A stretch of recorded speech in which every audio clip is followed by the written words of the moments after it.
Welcome to Turn 1, a Formula One podcast.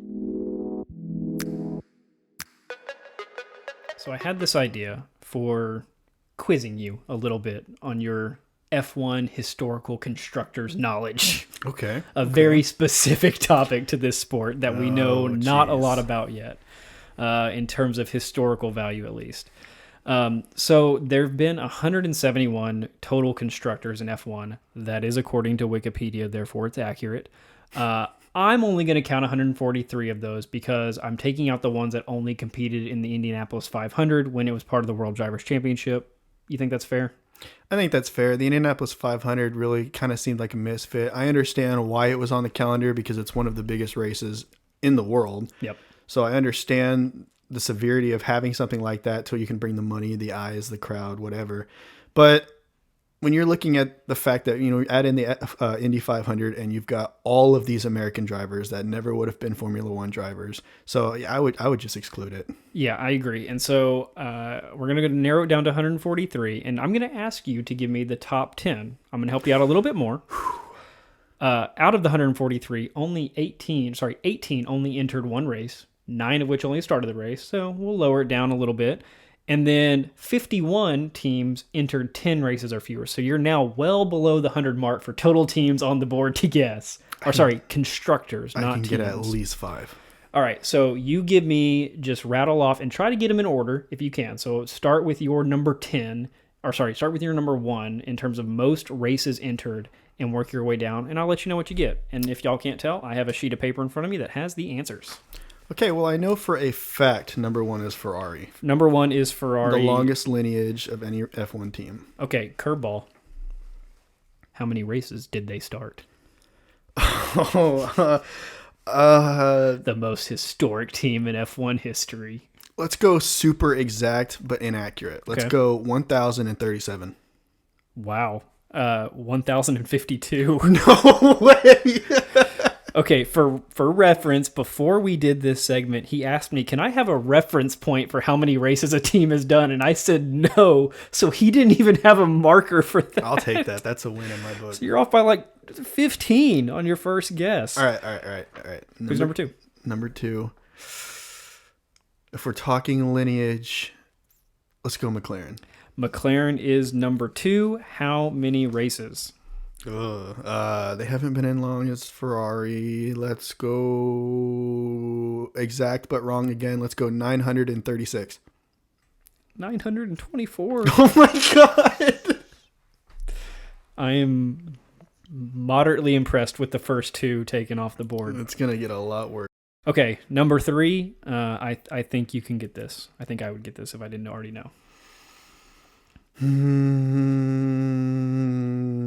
Let's go with Brabham. Incorrect. Brabham is on the list. I'll see if you can get them later. Think early Drive to Survive and what teams they were profiling. Their return to greatness. Attempted return to greatness. God. Williams. Racing. Williams. Comes in at the number 3 spot out of the UK. So you had Ferrari at 1, just over 1,000 races. McLaren, just over 900 races. How many races has Williams entered? 736. 779. So we're still we're still on the right number, but a little bit further away on that one. All right, who's next? I don't know. That's got to be Brabham, right? Okay, I will give you where Brabham falls. They fall at 8. Oh, dang it. Okay, so they fall at 8, and I will be honest, I have never heard of that team before we started looking at this podcast. Okay, I can give you some more information on that. I think maybe I've seen some of their liveries, which we will get to that here in a minute when we rank our top liveries, but I just knew nothing about that team, and I certainly didn't know they had a history. But you've got 1, 2, 3, and 8 off of the board. And Brabham raced 394 races, by the way. Okay, so we're at number 4, right? Number 4. Let's go... One of my favorites. I mean, I know your favorite. Your favorite's Red Bull, but that's not not going to be Red number Bull. 4. No, there's no chance in that. Throw some out there. Tyrrell? No, they are at number 6. Tyrrell with 430. Keep throwing them out there. I don't know. Braun GP? Braun is not in the top 10. This is getting bad. Okay, I gotta think. Is Mercedes on that list? Mercedes is not in the top 10.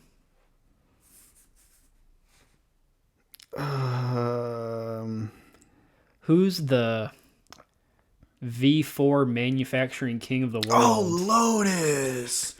Lotus, of course. And more specifically, Team Lotus. So for those that don't know, Lotus had 3 different stints in F1 as 3 different constructors. You had Team Lotus and then Lotus Racing twice. So Team Lotus had 489 races. So you have a 300 race drop off between Williams and Team Lotus. If you add in their other stints, it's like an extra 100. So it still doesn't even get them close to Williams. All right. Who's number 5? I'm going to go with, let's see, names I haven't said yet. Let's go Sauber. Sauber is number 5. All right. Okay, so here's my knowledge of Sauber, and please give me yours. But Charles Leclerc started on that team, or at least moved there very, very early before his move to Ferrari. They changed names to Alfa Romeo, but I had no idea that their history went back to the 80s. Oh yeah. So Sauber... Well, not necessarily the 80s. They started in 1993. Close enough. But they were Sauber in 1993 all the way up to 2005, where they finally made the switch to BMW Sauber. So they stayed in the sport, but they partnered with BMW. Right. So that lasted from 2006 until 2009, where they went back to Sauber. I don't know if that's just a financial situation. I don't know if that's they figured it out. Whatever it is, they went back to their own name, Sauber.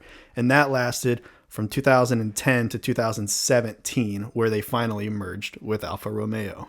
Interesting. And so after we get done with this top 10 of most races started, we'll do a little bit more breakdown like that that we did on Sauber for a couple of maybe not dominant F1 teams, but notable to us, and that will be very opinion-based. I will say Sauber's had some incredible drivers for them. I mean, Kimi Räikkönen, former champion. Charles Leclerc.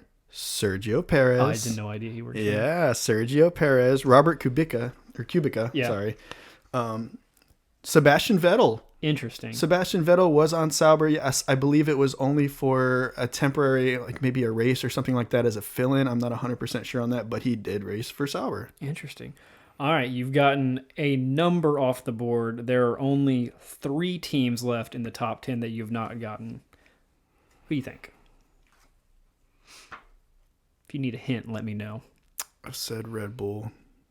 Oh, do you want to? Have I said Red Bull? You did say Red Bull, but you didn't make that as an official guess. Would you? I'm gonna go Red Bull. Red Bull slots in at the number 10 position at 348 race entries. Sorry, race starts. 2 more. 1, I think you can get. 1, I think you're going to struggle with.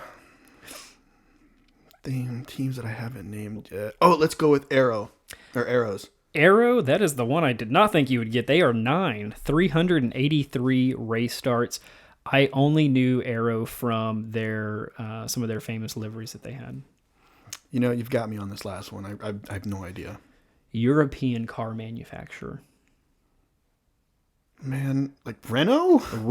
Oh! Renault slots in at 7 with 400. My next hint was going to be mistake by Daniel Ricciardo. Oh, that's rough. Should have never left Red Bull and at least shouldn't have made the move to Renault. So the top 10, Ferrari, McLaren, Williams, Lotus, Sauber, Tyrrell, Renault, Brabham, Arrow, and Red Bull. Mercedes not in the top 10, and that really caught me off guard because I had no idea that their history as a constructor was not very long. But they've been in the sport. No, so they actually got in 1954. Yeah, engines, right? No, as the full bit. They did the engines and the chassis. Okay. Yeah, so now that was only for 54 and 55 before they got out of the sport, but that's where you hear names like Juan Manuel Fangio and stuff like that. Sterling Moss, who was a really good one, he also raced for them. But after they jumped out of the sport, I believe they were purely an engine provider. I'm not sure what years those were, but they did get back into the sport in 2010, and that's where you saw Rosberg and Schumacher. And I would have bet that Mercedes had a way more storied F1 history than Red Bull did. And I guess technically they still can, obviously with the championships and being the provider that they were. But if you talk to me about race starts, I would have been like, oh yeah, Mercedes has 3 times what Red Bull has, and they just don't. So let's see, with Mercedes, Lewis Hamilton got 6. Nico Rosberg got 1. Right. In Red Bull, you've got Sebastian Vettel with 4, and you've got Max with 2. That's 6. Yeah. So realistically, they're not that far off. No, they're not. It's just that Red Bull started mid to early aughts in the sport, and so they've been around for 5 to 8 years more. All right, I mentioned this earlier. We have a couple of call-outs, maybe teams that didn't make the top 10, although I think some of them did, but just teams that we find fascinating in the world of F1, and not for their contributions to F1, but just because we think that the companies are cool and we'd like to see them get in again. I'll kick us off if you don't mind. Go for it. Toyota Okay. was an F1 constructor. I'm not really a big fan of Toyota, the car company. However, when Red Bull made the decision to switch to Honda engines, we were like, why in the world would Red Bull use Honda engines? It just didn't make any sense, right? Right. But that's because we didn't know that these companies like Toyota and Honda have a whole separate racing division that specializes in engines just for that, and it is not their passenger car designers working on the F1 car designs and engines. And so I think when you have a team like Toyota, who Ralph Schumacher raced for, by the way, Yeah. It's just cool that it shows a different side of their company. Yeah, and honestly, they spent 8 seasons in Formula One as a full team where they had the chassis and the engine. And when you see that they were able to podium 13 different times, it's pretty good. Yeah. I mean, it might not be as good as your Ferraris, McLarens, Red Bulls, Mercedes, but, it's still notable. It's great. Who do you got?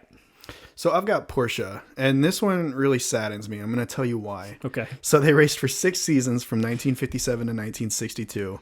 They did get a second place finish in 61, which, There you that was great. And the driver that took them there was Dan Gurney, who was an American Formula One driver. But besides that, they didn't really amount to anything. And that bothers me because Porsche is synonymous with racing. And that's like one of your favorite cars. Like the 911 GT3 has got to be my favorite car of all time. Yeah. Any of the 911 Carreras that have ever been made. I mean, I love Porsche.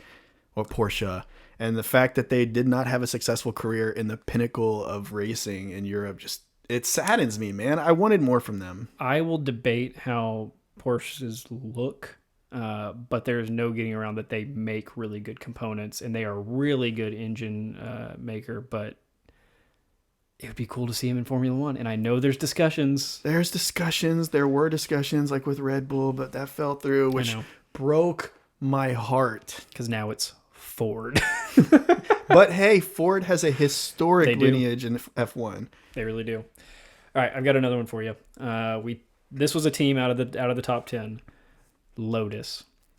So Lotus was a fascination early in my life because they were known for making 4-cylinder supercars. I guess. They weren't really that high. They were high performance for 4-cylinders, no getting around. And they were super light cars. They were 2-seaters. They were tiny. They would go. But their popularity, or at least performance in Formula One, kind of mimicked their company's performance. As Lotus, the company, started not to die off, but to dwindle at least, they kind of fell out of the F1 world as well. I've always seen Lotus as a company that can make a gorgeous looking car.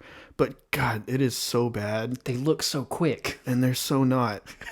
And you see those iconic like green ones, that Lotus green. It reminds me of like a turtle wearing a rabbit costume. Okay. I mean, it's just bad. Hey, our opinions are different. That's fine, but I like Lotus. All right, who can I argue with you? As far as teams that used to get into the sport, I'm going to go with Brabham. And the only reason I'm going to bring up Brabham is because from our discussions earlier, you talked about how you didn't know too much about them. So I wanted to tell. So they competed from 1962 to 1992. They were actually created by Jack Brabham, who won a world championship and then went and started a team. Interesting. Which is why they're called Brabham. Sure. They actually had a lot of good drivers. They had Graham Hill, who we talked about earlier, obviously Jack Brabham, Nelson Piquet, Niki Lauda, Martin Brundle, which might not have been the Nelson best driver. Piquet senior or junior? No, we're talking about senior. Okay, good. And Damon Hill. So actually both of the Hills. There you go. They got first in 63, 65, 78, 80, and 83. That's not that bad. No. They got second in 3 years, 69, 75, and 81. And they won the whole thing in 66 and 67. So I would say Brabham's history speaks for itself. Yeah, I like that. And obviously they have, the 8th most race starts of all time? Right. So it just makes sense. Okay, I've got 2 more for you. This is a company I don't think you know anything about, and I only know about them for one very specific reason. Okay, shoot. Spiker. What is Spiker? Spiker is a British company that makes sports cars and luxury cars. I saw a YouTube video of a review of a Spiker car, and I will share that with you. But essentially, they are aviation-themed cars. I gotta see these things. You gotta look it up. So whenever you get into a Spiker, the old school ones at least, the steering wheel was the blades on a prop of a plane. Interesting. And then whenever you look in the center console where the gear shift lever is, it's all exposed mechanisms. So you see the metal connection points and rods literally running into the engine and running to the back gear of the car. Oh, that's sweet. And then as you look around the car, literally everything that's circular in terms of design is the prop of a plane. Wow. And I love everything about how that car looks that you're looking at. Yeah, dude, these body styles are beautiful. And some of them have like the Aston Martin or Lambo style yeah, doors. you get the foreign feel from it. Yeah, but I would just, similar to my thing with Aston Martin, how it's just a cool company that makes cool cars, I would really enjoy seeing that company back, although I don't really think they're in business anymore. Yeah, I don't think They so. were a very unique and niche market for consumer cars. Considering the fact that I've never even heard of them until right now. All right, you got another one for me? I don't, but I want to hear your last one, so why don't you finish this out? I've got one more. I think you like this one. Lamborghini and Bugatti.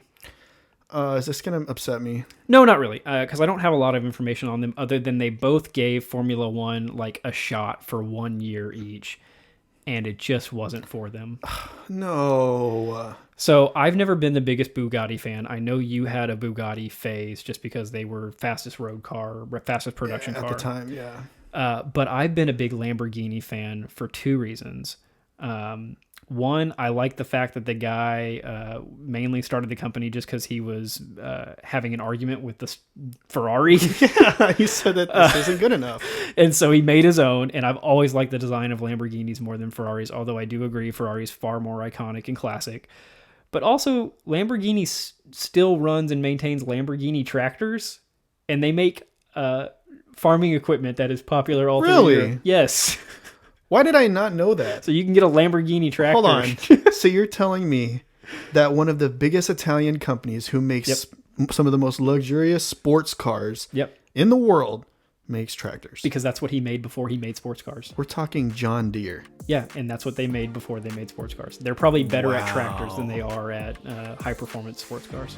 Wow, I did not know that.